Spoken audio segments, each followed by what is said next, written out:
TV में मुजाहिद वल्दी आपको खुशामदीद कहता है। और ब्रेकिंग न्यूज़ ही कह लें, ताज़ा तरीन ख़बर कह लें, और वो सारी ख़बरें जो अब तक निगरान वज़ीर-ए-आज़म के हवाले से चली गई थी, इखलास पस मंज़र में चली गई कि इलेक्शन कमीशन ने तहरीक इंसाफ के चेयरमैन के नाकाबिल ज़मानत वारंट जारी कर दिए हैं और IG इस्लामाबाद को ये हुक्म दिया है कि वो उनको गिरफ़्तार करके पेश करें। जी हाँ, एक बार फिर आपको बताता चलूँ कि अब से थोड़ी देर पहले इलेक्शन कमीशन ऑफ पाकिस्तान ने चेयरमैन तहरीक इंसाफ को के लिए IG इस्लामाबाद को कहा है कि उन्हें गिरफ़्तार करके वो पेश करें। हमारे साथ शोएब शाहीन साहब इस्लामाबाद हाई कोर्ट बार के साबिक प्रेसिडेंट और मुमताज़ माहिर कानून मौजूद हैं जो ख़ुद केस भी लड़ते रहे। शोएब शाहीन साहब, इलेक्शन कमीशन का ये हुक्म, वैसे तो इलेक्शन कमीशन का आपको इल्म है कि ख़ास सूबात की नज़र के कर्से से हुआ है, उसने 14 मई के ज़िमनी इलेक्शन को भी दरगुजर कर दिया और भी फैसले, लेकिन एक ऐसे वक्त में जबकि नेगरा सेटअप आने वाला है, इलेक्शन को बाकी भी तैयारी करनी है, ये अचानक बाकी कोर्टों में उन्हें ज़मानतें मिल रही हैं, इसमें जो ये करा है इसको आप किस तरह देखते हैं? देखिए, बड़े एहतराम के साथ इलेक्शन कमीशन ऑफ पाकिस्तान को जुरिस्डिक्शन है, कंटेम्प्ट की नहीं है, ये क्वेश्चन ज़ेर बहस है। और फिर जो एक सेक्शन 10 है जिसके मुताबिक कंटेम्प्ट की पावर्स दी गई हैं इलेक्शन एक्ट में, उसकी वायरीज भी अंडर चैलेंज है और उनको कहा गया है कि आपने फाइनल ऑर्डर पास नहीं करना और ये मैटर सब जुडिस है। और पिछली तारीख पे इसमें जो पहले वकील साहब थे जिनके साथ कोई राब्ता नहीं था, वो चूँकि फवाद चौधरी साहब के भाई थे फैसल चौधरी साहब, और नेचुरली वो पार्टी भी छोड़ गए हैं और वकालतनामा भी एक लिहाज से इनएक्टिव इन ऑपरेशन हो गया है। तो हमें पता चला कि जनाब वो पेश नहीं हुए इस केस में, तो नेचुरली उसका तरीक़ाकार ये था कि एक नोटिस जारी करते ताकि वो अपना वकील इंगेज कर सकते। तो जब हमें मीडिया के ज़रिए पता चला तो मैं ख़ुद चला गया पिछली तारीख पे और मैंने वकालतनामा भी जमा कराया और एप्लीकेशन दी। सीनियर मेंबर निसार दुरानी साहब हैं इलेक्शन कमीशन के जो सीनियर मेंबर हैं, और उन्होंने मेरे साथ वो कमिट किया कि जी आप एप्लीकेशन दे दें और अगली तारीख पे खुद आएँ और या जो भी कोई तरीक़ाकार है कानून के मुताबिक प्रोसीड करें, हम आपका वकालतनामा एक्सेप्ट करते हैं। तो फॉर दैट पर्पज़ उन्होंने मुझे ये खुद कहा कि जनाब हमने आपका ये जो ऑर्डर ऑफ हमने जो वारंट जारी किया था हम उसको वापस लेते हैं, ये उन्होंने फरमाया था। अब मुझे नहीं पता उसके बाद क्या ऑर्डर पास किया और मैंने 3-4 दफ़ा पता कराया, उस वक्त तक ऑर्डर की कॉपी नहीं मौसूल हुई थी। तो अब उन्होंने जो कह दिया है, हमने तो ऑलरेडी इस पे जो है फैसला करेंगे कि कल खान साहब पेश भी हूँ और शायद हम भी जाएंगे और इस केस की पैरवी करेंगे जो भी फिर केस की सिचुएशन है। देखिए, हम ये समझते हैं कि ये पॉलिटिकल विक्टिमाइजेशन तो दुरुस्त है, हो रही है, होती रहेगी और जो हम पिछले कई महीनों से देख रहे हैं, लेकिन इलेक्शन कमीशन को विद रिस्पेक्ट पार्टी नहीं बनना चाहिए और इन मामलात में उनको सियासत से बालातर होना चाहिए। अगर उनके पास वाकई कंटेम्प्ट की पावर्स हैं तो उनको कंटेम्प्ट करनी चाहिए थी सेक्रेटरी दिफा के खिलाफ जिन्होंने उनको नफरी नीति for the purpose of holding free and fair election of Punjab and KP के, उनको अगर कंटेम्प्ट की पावर्स हैं तो उनको वजारत ख़जाना या वज़ीर ख़जाना या सेक्रेटरी ख़जाना या गवर्नर स्टेट बैंक के ख़िलाफ़ एक्शन लेना चाहिए था उस वक्त कि जनाब under the articles and the election act आप पाबंद हैं मुझे फंड्स देने के ताकि मैं फ्री एंड फेयर इलेक्शन के लिए प्रोसीड करूं। तो उनको वहाँ इस्तेमाल करना चाहिए था, ना कि इस जगह पे कि जहाँ आपको किसी किस्म का कोई ऐसा इशू आपके पास पेंडिंग नहीं है जिसको बुनियाद बनाकर, या कोई ऐसा ऑर्डर पास नहीं किया जिसको बुनियाद बनाकर आप कहें जी हमारे ऑर्डर की तामील नहीं हुई। बहरहाल हम कल जाएंगे और उसका जो कानूनी रास्ता और तरीक़ाकार है हम उसमें पेश भी होंगे और इंशाल्लाह केस को भी यानी कोई तकरीबन 180 मुकदमात हैं, संगीन नौइयत के मुकदमात हैं। कोयटा में एक वकील का कत्ल हुआ, वो भी खान साहब के पर कहा गया कि जी उन्होंने उसका किया। फैसलाबाद बेखान सारे मुल्क में कोई ऐसी जगह नहीं होगी जहाँ पर उनके मुकदमात दर्ज ना हो, संगीन नौइयत के मुकदमात हैं। और लेकिन उनमें भी जो है वो हमारे काबिल एहतराम जजों ने आइन का तमाम शवाहिद रखे होंगे वो पास करते हुए इस तरह का ऑर्डर नहीं जारी किया। तो शाम के इस पहर में जबकि तकरीबन कोर्टें बंद हो जाती हैं, गालिबन घंटे पर आधे एक घंटे पहले से ये खबर गर्दिश कर रही है या 1.5 घंटे से, तो ये जो इलेक्शन कमीशन का हाई कोर्टों सुप्रीम कोर्टों आपने जब वजह फरमाया कि वो जो तौहीन अदालत हुई 14 मई के नया इलेक्शन कराने की, उस पर तो इतना तेज़ रफ्तारी से नहीं, तो इसको मैं बहुत ही गार्डेड लफ्ज़ में कहूँगा, इलेक्शन कमीशन का एक्ट आइन और कानून से ज़्यादा सियासी तासुब के ज़िम्मे में आएगा। देखिए, मेरा ख्याल है कि इसी तरह की ही देखा जाना चाहिए, क्योंकि अगर सुप्रीम को इलेक्शन कमीशन के किसी हुक्म की तामील नहीं की फेडरल गवर्नमेंट ने, सुप्रीम कोर्ट के फैसलों की तामील नहीं की फेडरल गवर्नमेंट ने, सुप्रीम कोर्ट के हुक्म के मुताबिक 14 मई को इलेक्शन होना था, वो नहीं हुआ, तो इलेक्शन कमीशन तो उस पर बहुत खामोश रहा, क्योंकि इलेक्शन कमीशन की जिम्मेदारी यही है कि वो आइन और कानून के मुताबिक इलेक्शन कराए। और वो इलेक्शन में आर्टिकल 220 ये कहता है कि इलेक्शन कमीशन पाबंद कर सकता है, उसके तमाम अहकामात, तमाम इदारे उसके अहकामात मानने के पाबंद हैं जब वो फ्री एंड फेयर इलेक्शन के लिए कोई भी फैसिलिटेशन मांगे या कोई भी हुक्म जारी करे। लेकिन वहां अगर वो ना करें तो कंटेम्प्ट की पावर तो फिर वहां एक्सरसाइज होनी चाहिए थी और होनी है, लेकिन उनकी कंटेम्प्ट की पावर सिर्फ इमरान खान साहब की तरफ आती है, और वो क्यों आती है वो सब कुछ जानते हैं और सारे हम सब के सामने हैं। वो मेरा ख्याल है कि थोड़ा सा उनको सोचना चाहिए कि वो सियासी इदारा नहीं है, उनको सियासत से बालातर होना चाहिए, उनकी नज़र में तमाम लोग बराबर होने चाहिए, उनका मकसद फ्री एंड फेयर इलेक्शन कराना है और उनको फ्री एंड फेयर इलेक्शन के लिए तमाम माहौल क्रिएट करना है। इस वक्त जो इस जबर और खौफ की फिजा क्रिएट की हुई है वो तो उनको नज़र नहीं आती, वो उनको ये भी नज़र नहीं आ रहा कि जो इंटरम केयर टेकर सेटअप जो उनका लगाया हुआ है पंजाब में, जो कुछ जुल्म और ज्यादती कर रहा है, जो पोस्टिंग ट्रांसफर कर रहा है, जो लोगों के घरों में छापे मार रहा है, जो इलेक्शन की तारीखों से पहले, जो कि आगे 3 महीने बाद इलेक्शन होने वाले हैं या 2 महीने बाद जो भी डेट होगी, अगर एक्सपायरी हुई अपनी इस पार्लियामान की तो 60 डेज में होगा, वरना 90 डेज में होगा, जबकि अनकॉन्स्टिट्यूशनल सेटअप पंजाब और KPK में अभी भी बैठा हुआ है।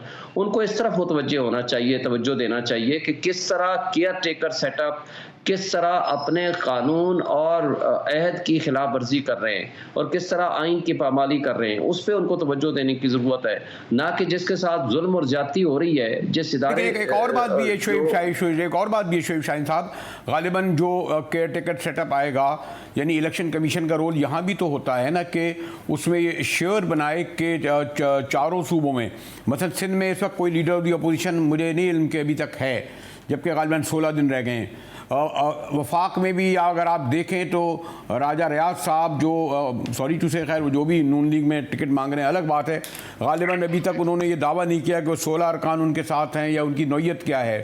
तो ये जो मैंने कहा ना कि चारों सूबों में सूरत कौम ज़रा थोड़ी सी मुख्तलिफ है, तो क्या इलेक्शन कमीशन के जो इख्तियारात हैं उसके ज़िम्मे में ये भी तो आएगा ना कि जो वाकई निगरान सेटअप वफाक में और सूबों में बने वो फेयर फ्री है, क्या ये भी इनके आता है इसमें दायरे इख्तियार में? जी देखें, इनकी जिम्मेदारी इनकी यही है।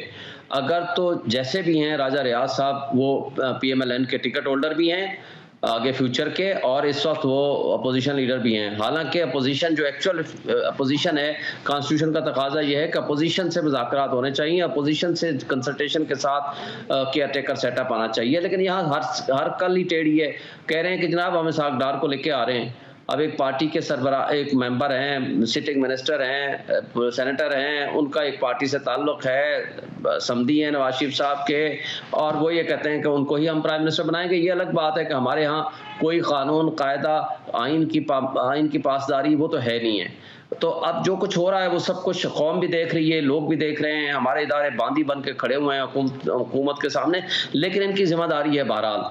अच्छा, यही सूरत हाल गालिबन पंजाब और सिंध में नहीं होगी, जो सबसे बड़ा सूबा है वहाँ निगरां वो तो हैं कायद ऐवान, लेकिन गालिबन मेरे जहाँ तक इल्म है, मुझे नहीं इल्म के लीडर ऑफ दी अपोजिशन वहाँ कौन है जो तय करेगा, या जरूरत ही नहीं हो, कंटिन्यू करेंगे।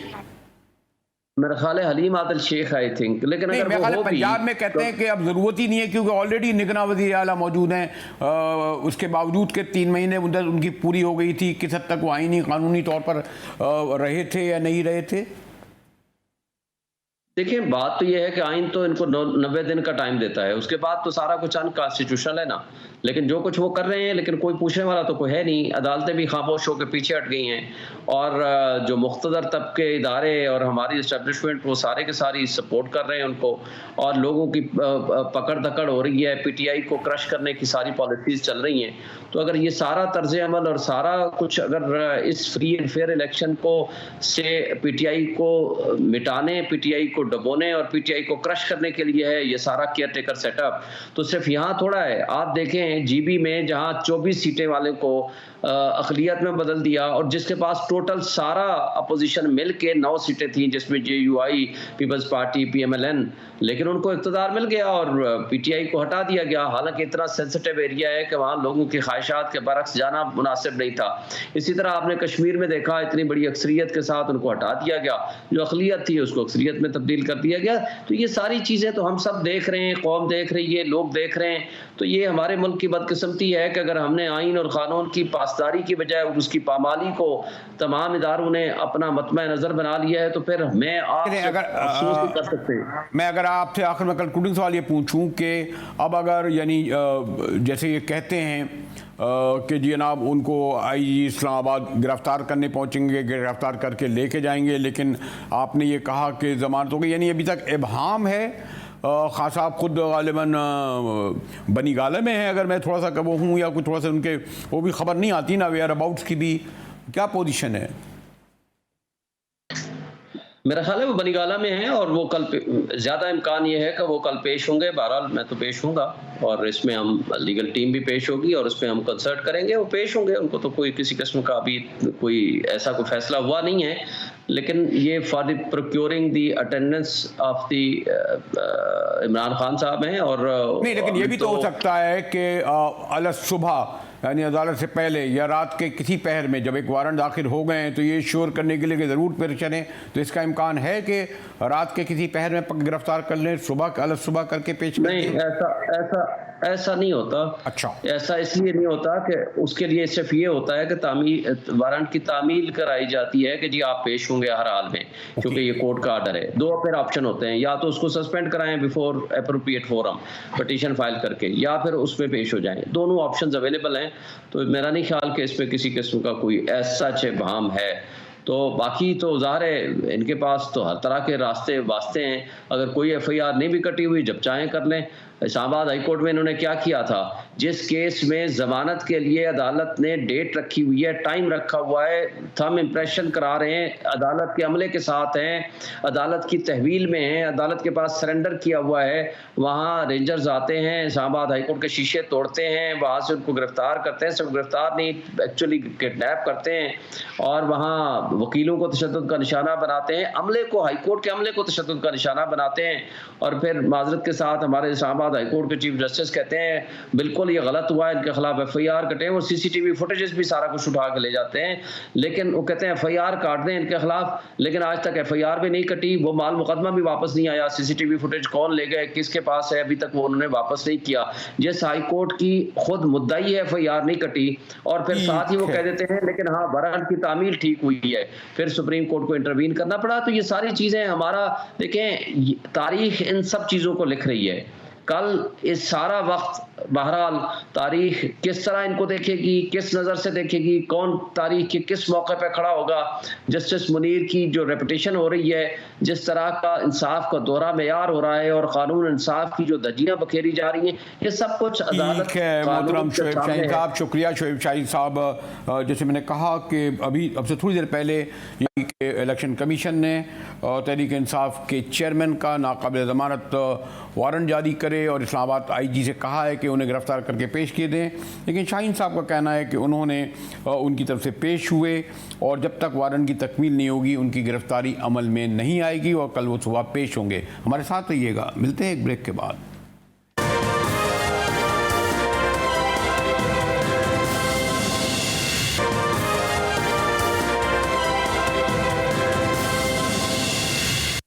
टीवी में एक बार फिर मुजाहिद वेल्डी आपको खुशामदीद कहता है। और बहरहाल नून लीग ने जो बग़ैर किसी लगी लिपटी निगरान वज़ीर आज़म की हैसियत से इसहाक डार साहब का निगरां वज़ीर आज़म की हैसियत से नाम पेश कर दिया है और बड़ी हेडलाइन बनी है मोतबर तरीन अखबार में, जिसमें साथ में ये भी कहा गया है कि पीपल्स पार्टी ने ये मुस्तरद कर दिया है।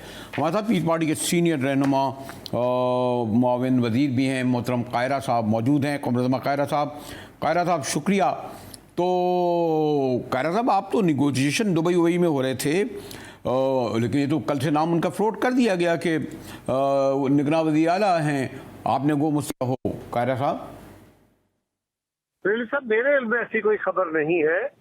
इस तरह की खबरें चलती रही हैं। कल से बड़ा पैनिक हुआ था, मीडिया में बड़ी खबर थी, लेकिन मेरे इल्म में नहीं है। लिहाजा इस पे बगैर किसी मुसद्दका बात के कि ये कोई प्रपोजल आई है या नहीं आई है या मेरी पार्टी को दी गई है, जहां तक मेरा इल्म है ऐसी कोई बात नहीं है। मैं सर्टिफाई नहीं कर सकता कि नहीं हुआ, लेकिन मैं ये कह रहा हूँ मेरे इल्म में नहीं है कि ऐसी कोई तजवीज आई है। हो सकता है ऐसी कोई तजवीज हो या हो सकता है ना हो। मेरे लिए ये अभी मुमकिन नहीं है कि इसके ऊपर कोई कमेंट कर सकूं। कायरा साहब, लेकिन अब आप की बात पे मैं यकीन कर लेता हूँ, आपके इल्म में नहीं है। माशाल्लाह बड़ा जहादीदा सियासतदान हैं, आप बात कहते हुए भी एक पैगाम दे देते हैं। आपके इल्म में नहीं है, वैसे तो नहीं इल्म में नहीं, लेकिन जैसे मैंने कहा था एक मोतबर अखबार ने जब ये दिया, और फिर यकीनन इसहाक डार साहब का होने पर बेशुमार सवाल भी उठेंगे। वो तो इलेक्शन से पहले ही एक मुतनाज़ा सेटअप ही जब बन जाएगा। कायरा साहब, डार साहब की काबिलियत, उनका इल्म, उनकी इकोनॉमी की समझ, उनकी पॉलिटिक्स की समझ, कॉन्स्टिट्यूशन, उसके ऊपर तो कोई दूसरी राय नहीं। उनका तजुर्बा, वो इंतहाई समझदार आदमी है, लेकिन वो अपनी जमात के सफ़े अव्वल के लीडरों में से हैं।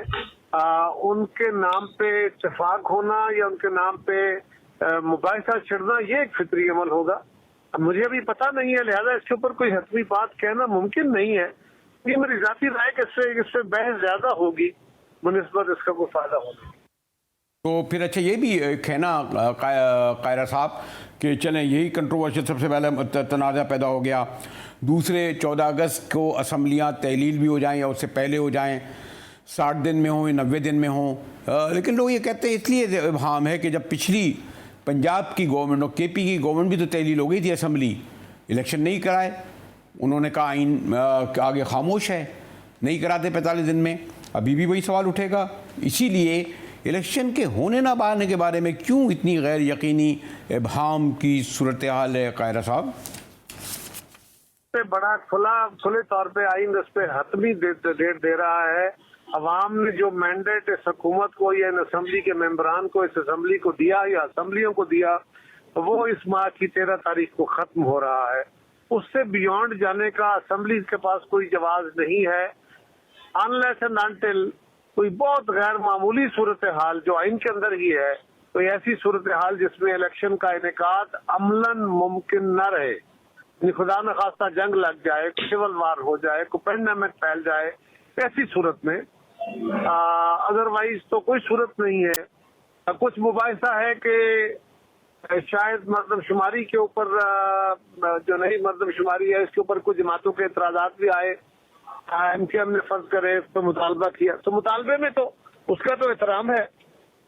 मेरी जमात को भी मर्दमशुमारी के अमल पे एतराज था या उसकी फिगर्स जो आए हैं, लेकिन MKM को हमसे ज्यादा एतराज था। अब एक तरफ वो कह रहे हैं कि नहीं मर्दमशुमारी पे इलेक्शन कराया जाए, दूसरी तरफ मर्दमशुमारी को वो क्रिटिसाइज कर रहे हैं। ऐसी सूरत में वो मर्दमशुमारी कहाँ से लाई जाए जो इतने दिनों में क्विकली सारा प्रोसेस मुकम्मल भी हो जाए और नोटिफाई हो जाए, CCI से अप्रूव हो जाए। उसके बाद भी जो हल्का बंदियां होंगी उसमें अगर सूबों की सीटों का तवाज़ुन जो है वो बदलता है, तो उसके लिए जो आईनी तरमीम चाहिए कुछ माहिरीन की नज़र में, वो मुमकिन नहीं होगा। तो ये काफ़ी मुश्किल सवाल है कि इलेक्शन मर्दमशुमारी की वजह से कुछ 4 महीने आगे जाए। ये एक मुबाहिसा ज़रूर है, लेकिन अमलन मुझे ये भी मुमकिन नज़र नहीं आता। एक और सवाल भी तो कायरा साहब उठेगा, मतलब सिंध में ये पोजीशन है कि लीडर ऑफ दी अपोजिशन ही नहीं है, यहाँ निगरान सेटअप कैसे बनेगा? कोशिश हो रही है क्योंकि वो जो लीडर ऑफ दी अपोजिशन है पता नहीं लापता हैं या वो हैं। पंजाब में आपने जो 30 दिन थे उसके बाद उनकी आईनी हैसियत नहीं थी, उन्हें कंटिन्यू कर दिया। वफाक में एक साहब हैं जो नून लीग के उम्मीदवार हैं, वो कहते हैं मैं लीडर ऑफ दी अपोजिशन हूँ, जहाँ लगे केयर टेकर प्राइम मिनिस्टर के लिए leader of the house opposition की ज़रूरत है। फिर एक और बहरहाल एक हकीकत है ना, एक वो पार्टी जिसकी 100 से ज़्यादा MNA थे, वो पार्टी के बारे में शायद वो कलदम हो जाए, उसके लीडर को हिस्सा नहीं लेने रह जाए। सियासी कारकुन हज़ारों की तादाद में जेल में है, ख़वातीन का खैर मैं चले ऐसे ही जिक्र कर देता हूँ। तो ये जो अनरेस्ट होगा इस वक्त 14 अगस्त, तो उसके बाद वो इस इलेक्शन को साफ व शफाफ रख सकेगा, या उसके बारे में जो तहफ़्फ़ुज़ात IMF यूरोपीय यूनियन के भी अभी से हैं? देखिए, किसी जमात के लीडर को इलेक्शन में हिस्सा लेने से बिल्कुल नहीं रोकना चाहिए, बिल्कुल ब्लैक लिस्ट नहीं करना चाहिए। कोई वजह नहीं है, कोई हुकूमत, कोई इदारा, कोई किसी की ख्वाहिश पे ये नहीं हो सकता। अगर किसी लीडर पे, किसी कारकुन पे, किसी जमात पे कोई कानूनी सवाल उठाए गए, कोई उनके खिलाफ कानूनी मुकदमात हैं, तो उसका जवाब उनको कानून के तरीके से देना चाहिए। अगर कानून उनको पाबंद करता है या उनकी जमात को करता है तो वो एक और सूरत है। हुकूमत या किसी इदारे की तरफ से तो पाबंदी नहीं लग सकती। तो आपकी तो पूरी तैयारियां होंगी कायरा साहब, आपको तो यकीन है ना इलेक्शन हो रहे हैं, पूरी तैयारियां हैं, सब आने शुरू हो गए सब? शेड्यूल आएगा ना जी, इलेक्शन शेड्यूल आएगा, फिर जमातें नॉमिनेशन से पहले वो मांगेंगी कि जो लोग टिकट के उम्मीदवार हैं वो अपनी दरखास्तें देंगे जमातों को। तैयार हैं आप यानी? इसी पर गुफ्तगू करेंगे क्योंकि बड़ा अहम हसास मसला है केयर टेकर पर, और हमारे जमीयत उलमा इस्लाम को भी इस पर बड़े तहफ़्फ़ुज़ात हैं, जिनके तर्जुमान ब्रेक के बाद हमारे साथ होंगे।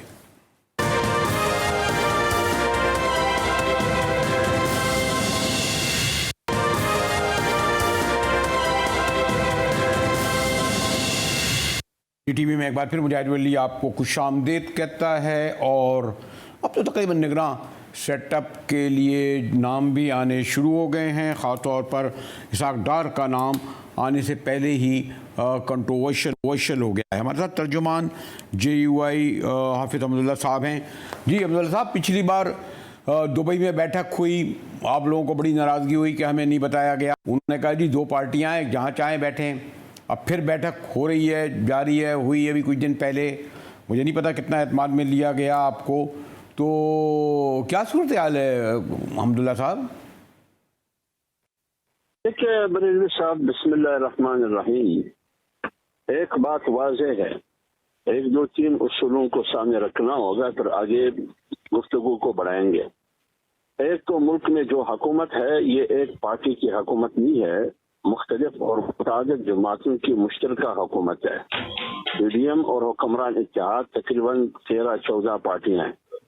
लिहाजा यहाँ जो भी फैसले अभी तक हुए हैं वो मुशावरत से हुए हैं। ख्वाह PDM जब अपोजिशन में थी उस वक्त भी, और फिर जब हुकूमत में आई और हुक्मरान इत्तेहाद पार्टी वगैरह जितने भी बड़े बड़े अहम फैसले थे वो सारे इन तमाम पार्टियों की मुशावरत से हुए और आगे बढ़े। अभी तक ये इंशाअल्लाह अज़ीज़ बेहतर तरीके से स्मूथली तरीके से आगे बढ़ रही है हुकूमत। तो लिहाजा आज जो नई बात छेड़ गई है निगरान वज़ीर आज़म की, तो मैंने आज स्टेटमेंट भी जारी किया।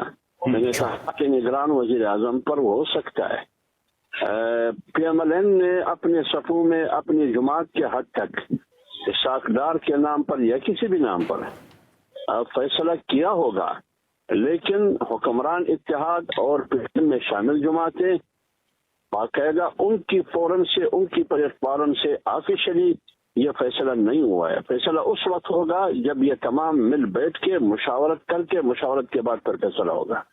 जनील में अब्दुल्ला साहब, बाकायदा और फैसला क्या होता है? यानी एक मैंने कहा ना कि एक मोतबर अखबार की हेडलाइन है कि नून लीग ने इसहाक डार को अपना प्राइम मिनिस्टर का निगरान प्राइम मिनिस्टर का नाम दे दिया है और पीपल्स पार्टी ने वो मुस्तरद कर दिया है। और गालिबन ये क्यों कंसेंसस नहीं होगा? फिर सूबों में भी यही मसला होगा। बलूचिस्तान में आप हैं, KP में आप लोग हैं, वहाँ भी बगैर आपके पूछे समझे दिया जा सकता है नाम वज़ीर आला का? नहीं, मेरे ख्याल में बुनियादी बात यही है। मैंने आपको कहा कि नून लीग का तजवीज़ हो सकता है या उनकी सफू में उनकी पार्टी के हद तक फैसला हो सकता है, लेकिन हुकूमत एक पार्टी की नहीं है। ऐसे अहम फैसले जिस पर आपके मुस्तकबिल की सियासत, मईशत और जमहूरियत का इंहिसार है, इस किस्म के फैसले एक पार्टी नहीं कर सकती, वो जितनी भी बड़ी पार्टी हो। फिर जब उस हुकूमत में मुतादद जमातें हों, पीडीएम शक्ल की शक्ल में या हुक्मरान इत्तेहाद की शक्ल में, और मुख्तलिफ रशाल जमातें हों, उस वक्त तो बिल्कुल आप अकेली एक पार्टी अकेली और तन्हा फैसला नहीं कर सकेगी। इसलिए ये फैसला पीएमएलएन का या तजवीज़ तो पीएमएलएन का हो सकता है, पीडीएम और हुक्मरान इत्तेहाद का फैसला नहीं है, क्योंकि अभी तक इस पर ऑफिशियल तौर पर कोई मुशावरत नहीं हुई है। लेकिन हाफिज साहब, निगरान सेटअप की मुद्दत के बारे में भी तो आइन खामोश है। मसलन 14 अगस्त को असम्बलियाँ डिज़ोल्व हो गई, हमने माजी में भी देखा। अब अगर नहीं कराते वो लिंगर ऑन करते हैं, और शायद इसाक डार साहब को इसलिए लाया जाए कि 3 महीने नहीं 6 महीने तक हों, मार्शी इमरजेंसी नाफिज कर सकते हैं। बेशुमार ऐसे बहाने हीले या बहरहाल कोई ठोस भी चीज़ आ सकती है सामने। जी देखिए मैम, हमारी कोशिश यही है, फर्स्ट टाइम तो आईनी पोजीशन को हमने मालूम करना होगा। मुझे यकीन है मुजाहिद बरेलवी साहब आपको मालूम है, सबसे पहले मुशावरत होगी लीडर ऑफ द अपोजिशन और लीडर ऑफ द हाउस के दरमियान।